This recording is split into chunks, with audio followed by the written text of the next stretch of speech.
आम ओडिशा संवाद पक्षर रक्तदान शिविर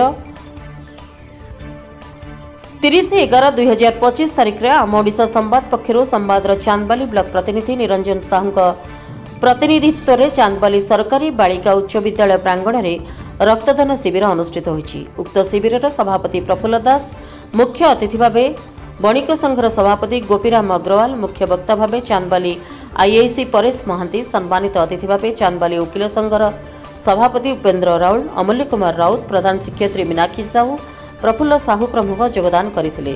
रक्तदान जीवनदान उपर श्री दास आलोचना करथिले। सभाटी को श्री अचिंत राउत धन्यवाद अर्पण करी समाप्त करथिले।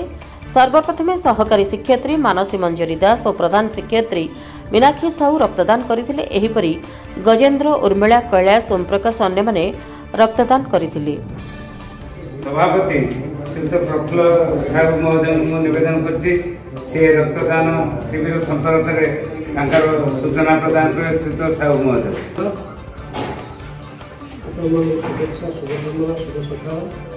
आज जो रक्तदान शिविर होती रक्तदान शिविर आम ओडिशा संवाद पक्ष होती सारा ओडिशा रक्तदान युव संगठन अच्छी सभापति अच्छे से भाई आम भाई निरंजन भाई संवादर सांबादिक अच्छे से आसी आम सहित जोगाजोग कले। रक्त जीवन संगठन जे आम संपादक दीपक दास अच्छा, कोषाध्यक्ष गोपीराम अग्रवाल अच्छा, जो भाई भौणी मैंने अच्छा संगठन से जोगाजोग कर कह आम सहयोग साधन हाथ बढ़ा। ये निवेदन करी समस्त को जे रक्त रक्त सारा ओडिशा रक्त एत अभाव अच्छी कही हेबनी। गोटे पाखु देखी दूर देखी समस्ते आम निर्भय जो जगार जे जो असुविधा पड़े समस्त रक्त दवा उचित रक्त देने जीवन बचे।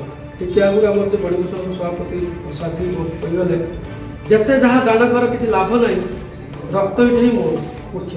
गोटे रक्त बिना गोटे मनीष बंची पार अन्य सब बंची पार, रक्त बिना बंची पारे। तो समस्त धन्यवाद दूसरी आप समस्ते ये कार्य को सहयोग कर धन्यवाद। आम ओडिशा संवाद परिवार पक्षर चांदबाली सरकारी उच्च बालिका विद्यालय परिसर मध्य एक स्वेच्छाकृत रक्तदान शिविर अनुष्ठित होगाकू जाऊँगी।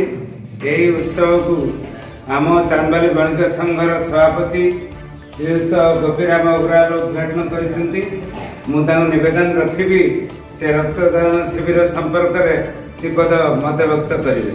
संवाद आम ओडिशा अनुष्ठान पक्षर आगु सब एमती रक्तदान शिविर आयोजन होता किसी दिन हम बंद अच्छी बंद होता आज पुनरा आरंभ हो। रक्तदान एक महत्दान आम जी अच्छु चांदबाली जनसाधारण आम विभिन्न अनुष्ठान सहित जड़ित आम विभिन्न समय एमती आम रक्तदान शिविर आयोजन करूँ विभिन्न अनुष्ठान करूँ। आज आम ये उपस्थित हो ये जो रक्तदान गोटे महत्दान सबू जिते प्रकार दान अच्छी ताठू आवश्यकता पूर्ण करुँ मनुष्य जीवन रक्षा करूँ। समस्त जनसाधारण को आम निवेदन करूँ जे निज निज अंचल ये रकम समस्ते वर्ष को थे दुथर गोटे गोटे रक्तदान शिविर आयोजन करूँ एवं रक्तर जो अभाव अच्छी रक्त भंडार में सेटा पूरण हो एवं से बाबद एत अवेयरनेस अच्छी समस्ते सृष्टि करूँ जे रक्त दान करने लोक भय रही मन सेमती ना रक्त शब्द 3 मास रक्त तार लाइफ सर्कल नष्ट हुए। तेणु रक्तदान शिविर आयोजन सब जगह। चांदबाली निरंजन साहू रिपोर्ट, रिपब्लिक ओडिशा, साधारण लोकों स्वर।